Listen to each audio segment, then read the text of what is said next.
तो कुछ लोग यहाँ पर आए, कुछ लोग यहाँ पे नहीं आए, कुछ लोग इंतजार कर रहे थे और कुछ लोग चाह रहे थे कि भाई हमारा नंबर ना आए, ठीक है। लेकिन जो लोग भी यहाँ पर आए, यहाँ पर आके कैसा लगा? जब तक कोई टीचर नहीं रहता है क्लास में कोई दिक्कत नहीं है, हमारे दोस्त लोग हैं, दोस्त लोग तभी भी है, ओके। लेकिन यहाँ पर एक सिस्टमेटिक तरीके से, ओके, आप यहाँ पर घूमते रहते हैं, लेकिन जब यहाँ पे कुछ बोलने के लिए बुलाया हमको, कहने को ऐसा नहीं कि जिसको जो यहाँ पे खड़ा होकर बोल नहीं पा रहा है उसको कुछ भी नहीं आता, नहीं आता है उसको। लेकिन जब किसी चीज का अभ्यास ना हो, ओके, और पहली बार जब आते हैं तो भैया हमारे हाथ पे डगमगाते हैं, कभी कभी हाथों से पसीना भी छूटने लगता है, काफी चीजें होने लगती है, ठीक है। और नर्सरी से लेकर 12वीं तक अगर हम लोग आ गए हैं तो एक टॉपिक जब हमको दिया जाए तो कम से कम हमको 2 या 3 लाइन तो बोलनी आनी चाहिए। और क्योंकि यहां पे सही और गलत है ही नहीं, यहां पे क्या है? आपका विचार, आप क्या सोचते हैं, ओके। एक छोटी सी घटना है जिसको मैं आपको बताता हूं, ओके। जब पहली बार एक्चुअली मैं कहूंगा मेरे स्कूल लाइफ में भी मुझे कोई मौका नहीं मिला, जब मौका मिला भी, अगर मैं टीचर को ब्लेम नहीं करूंगा, टीचर ने बोला होगा चलो कौन आना चाहेगा आगे, बट हम लोग उस टाइम पे ऐसे होते थे, नहीं हमारा नंबर ना है। हमको लगता है कि अगर हम टीचर को नहीं देख रहे तो टीचर हमको नहीं देख रहे, हम छुपते हैं। उस टाइम में ऐसा था। लेकिन जब मैं हॉस्टल में गया था, ठीक है, वहां पे एक ड्रामा में मैंने पार्टिसिपेट किया था। कुछ लोग को ये कहानी पता है, ओके। तो इस कहानी से आपको प्रेरित करना चाहता हूं मैं। तो इस कहानी में, ओके, इस ड्रामा में ऐसा हुआ था कि थोड़ा ठीक ठाक लगता था, मैंने बोला कि भैया मेन रोल आप ही करना। भाई मेन रोल नहीं करूंगा क्योंकि वो ड्रामा इंग्लिश में था। मैंने बोला चलो ठीक है, मैंने बोला कि साइड रोल दे दो मुझे, साइड में कर लूंगा। मुझे इससे 2 डायलॉग थे मेरे, इसको बहुत ही रट के मुझे बोलना था।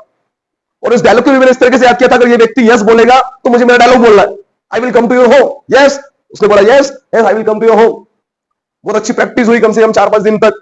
और जब वो दिन आया भैया ड्रामे का, जब हम लोगों ने, ओके, जब तक प्रैक्टिस कर रहे थे तो कोई भी नहीं था, लेकिन जब दिन आया हमने लोगों को देखा, भैया लोग भी आए हुए हैं, तो सिर्फ मैं नहीं, काफी लोग डगमगा रहे थे भैया। और मैं अपने डायलॉग का वेट कर रहा था कि मेरा डायलॉग मुझे बोलना, मुझे ये बोलना है। वो यस बोलेगा तो मेरा डायलॉग बोलूंगा। और वो जो व्यक्ति है वो भी डर गया, उसने यस की जगह नो बोल दिया। लेकिन मेरे दिमाग में सिर्फ यही है, वो यस बोलेगा तो मैं मेरा डायलॉग बोलूंगा, तो यस बोला ही नहीं। पूरा स्टेज जो है 1 मिनट तक साइलेंट, सब चुप। वो जो बैठे हुए ऑडियंस वो भी देख रही है, ये क्या हो रहा है, सब चुप क्यों हो गए। मेरे दोस्त लोग यहां से बोल रहे भाई तेरा डायलॉग है तू बोल। मैं यहां से बोल रहा हूं भाई उसने यस नहीं बोला, वो यस बोलेगा तो मैं बोलूंगा। तो उसने भैया कुछ शब्द बोले और मैंने भैया हकलाते हुए कुछ ना कुछ शब्द कहने की कोशिश करी।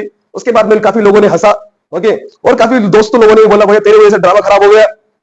तो उस ये जो टीनेजर्स वाला जो टाइम होता है, इस समय अगर हम कुछ करते हैं और अच्छा नहीं कर पाते, और अच्छा इसलिए नहीं कर पाते क्योंकि हम अभ्यास नहीं करते हैं, और जब अच्छा नहीं करते तो हमारे पास सिर्फ 2 रास्ते होते हैं। अब तो हम कभी भी स्टेज पे नहीं जाएंगे, अब हम कुछ भी नहीं करेंगे। लेकिन उसमें एक और रास्ता भी था मेरे लिए। मैंने भी सोचा था कि भैया मैं कभी स्टेज पे नहीं जाऊंगा, लेकिन नहीं, मैंने बोला कि नहीं, मैं कुछ ऐसा करूंगा कि लोग नेक्स्ट टाइम उस पर ना ऐसे, मैं अभ्यास करूंगा, मैं मेहनत करूंगा, ओके। और नेक्स्ट टाइम स्पीच कंपटीशन हुए, डिबेट कंपटीशन हुए, मैंने पार्टिसिपेट किया। मैं हमेशा एक ऐसा व्यक्ति बन के नहीं रहना चाहता था कि सिर्फ हमेशा मैं तालियां बजाऊं लोगों के लिए। आप लोग भी कुछ ऐसा करो कि ताकि लोग आपके लिए तालियां बजाएं।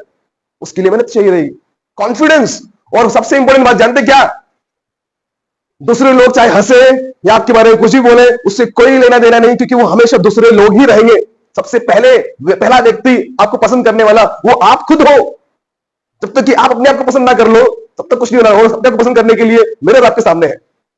ये मिरर एक ऐसी चीज होती है, वो अलग बात है कि भैया हम लोग भैया बैकअप पोतने के लिए मिरर का इस्तेमाल करते हैं, स्कूल आते हैं, शर्ट वर्ट पहनते हैं, भैया हाँ अच्छे लग रहे हैं, लग रहे हैं। बट एक और चीज है मिरर की, सबसे अच्छा दोस्त आपका वही है मिरर में, जो व्यक्ति है।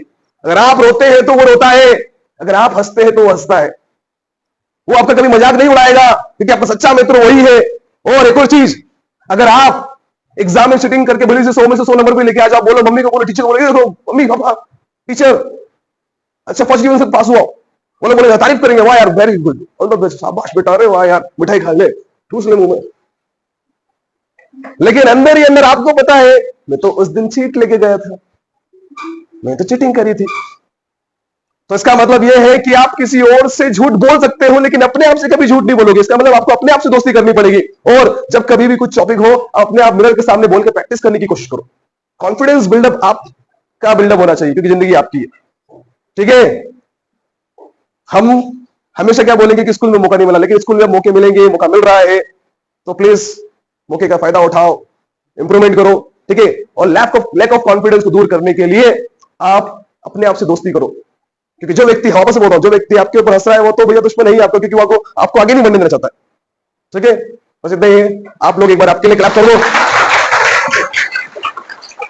एक छोटी सी प्रॉब्लम थी मेरी हकलाने की, ठीक है, और कभी कभी आज भी हकलाता हूं मैं, क्योंकि हकलाने की जो प्रॉब्लम होती है वो दो तरीके की होती है। एक तो हम पारिवारिक होती है, जो परिवार से चलती हुई आती है, और दूसरी होती है हम सीख जाते हैं उसको। तो एक मूवी आई थी शाहरुख खान की, ठीक है, जहां पे वो बोलता है किरण तू है मेरी किरण, तो उसको मैंने प्रैक्टिस कर लिया था मैंने, और जब भी मैं एक्साइटमेंट के साथ कुछ बोलता था तुम हकलाता था। तो एक बार ये डिस्कस करा मैंने, मेरे एक डॉक्टर आए हुए थे हॉस्टल में ही, उन्होंने डिस्कस करा, ये सर ये प्रॉब्लम है मेरी यार, क्या करूं मैं। तो डॉक्टर ने सिर्फ एक क्वेश्चन करा, क्या बोला तुमने, प्रॉब्लम है, कौन बोल रहा है इसको प्रॉब्लम है, दूसरे लोग बोल रहे हैं क्या ना, हाँ दूसरे लोग बोल रहे हैं प्रॉब्लम है हकलाने की, बोलने दो। क्या तुम बोल रहे हो क्या, बोला हाँ प्रॉब्लम तो है हकलाता हूं मैं। तुम बोल रहे हो क्या, बोला हाँ हकलाता तो हूं मैं। तुम बोल रहे हो तो प्रॉब्लम है, अगर तुम नहीं बोल रहे तो प्रॉब्लम नहीं है, क्योंकि दूसरे लोग तो कुछ भी बोलेंगे, उनका कहां में बोलना। तो सबसे पहले तुम्हारे सेंटेंस को ठीक करो, तुम ये बोलो ये प्रॉब्लम है ही नहीं। कैसे, मेरे बोला कैसे, समझ में नहीं आ रहा सर, क्या करना है। बोला कि तुम इसको, इस कमजोरी को तुम अपनी ताकत बनाओ ना, तुम कमजोरी पे ही क्यों फोकस कर रहे हो कि मेरी कमजोरी कमजोरी है, नहीं, कमजोरी को ताकत बनाओ। कैसे, मेरे कैसे सर। एक लंबा सा पोस्ट एग्जांपल के लिए एक एग्जांपल दिया मुझे। सर आपको एक छोटी सी कहानी सुनाता हूं मैं। एक टाइम था जब मैं गांव में गया था, उस गांव में रास्ते में, अब देखो यहाँ पे जो है ना, मेरा भी बोला, जो पोस्ट मैंने दिया उस गांव में, तो जितने भी स्टूडेंट्स आप लोग थे सब बोल रहे गांव में क्या सर, आगे क्या सर, नेक्स्ट क्या हुआ उस गांव में। वो जो पोस्ट था उससे आप थोड़े से और प्रभावित हो गए क्या। तो वैसे ही फॉर एग्जांपल के लिए आपकी कमजोरी को कमजोरी मत बनाओ, उसकी कमजोरी को अपनी ताकत बना लो। ओके, और नेक्स्ट चैप्टर हमारा जो रहेगा on the face of it, उसको हम अच्छे से पढ़ेंगे। और वो ये प्रॉब्लम यही, एक व्यक्ति रहता है, उसके गाल पे दाग रहता है, ओके, और वो लोगों के सामने नहीं आता है, और किस तरीके से दूसरा व्यक्ति उसको प्रेरित करता है, वो जिंदगी में एक सक्सेसफुल व्यक्ति बन जाता है। बस यही बोलना चाहता हूं मैं, ठीक है।